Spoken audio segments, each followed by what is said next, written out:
God, I don't believe it. Don't do it. Aquí, no. Dun, dun, dun, dun, dun, dun, dun. Beautiful. She's smart. She's a fighting hellcat.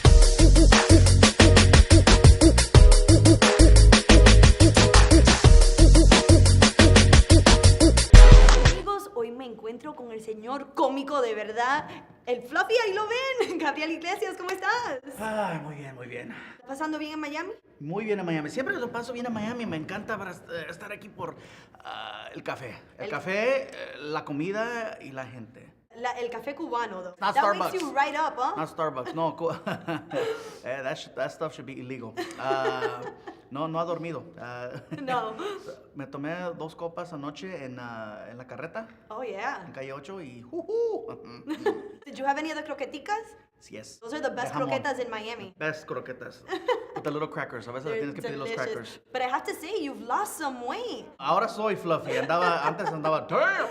Ha rebajado más de 100 libras. Wow. I stopped eating rice. I stopped eating bread, carbs, tortillas, azúcar. Wow. Uh-huh. Rice for... I miss it. Y anoche comí arroz y me senté bien hasta mañana. Tell me a little bit about this movie. Being a stand-up guy, stand-up comedian, has got to be a little difficult. Do you ever think of what you're gonna say and how people might react to it? Because, or you just say, you know what, this is what I think is funny and it is what it is. The first time I do my show, I usually do that. I just throw it out there, and if it gets a laugh, cool. If it doesn't, then I'll find a way to tweak it and make it funny tomorrow.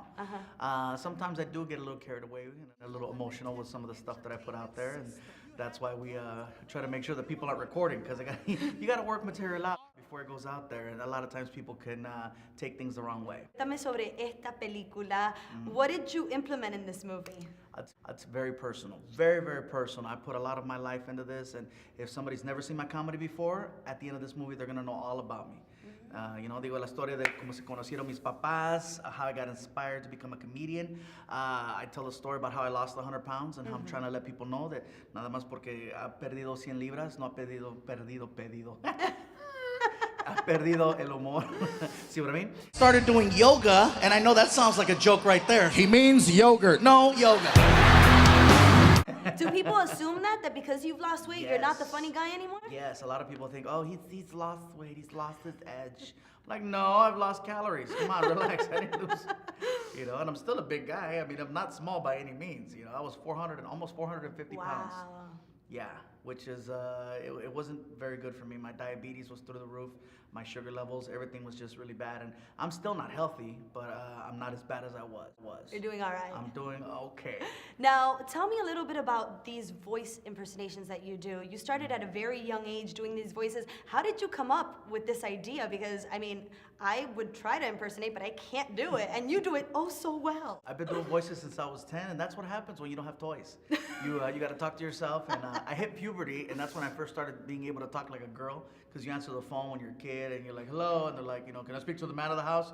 And you're like, that's me. You're like, no, seriously, put the dude on the phone. I'm like, so I never forgot how to do that voice, and then just little by little hearing people's voices over a period of time, I was able to pick it up. And so that's how I learned how to do all the voices and stuff like that. And it's just, it's crazy because I didn't find out until years later that my father was at one point in time a singing impressionist. Oh, wow. He would sing like other singers. Oh, okay. And so he had that ear and the ability to, manipulate his voice like that. And I come from a long line of singers. But can you sing? I can drunk karaoke. There you go. That's I always can fun. fake it.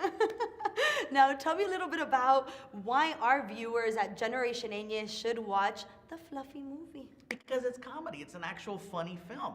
I've attended 6 screenings, and at all the screenings, people are just laughing, like really laughing.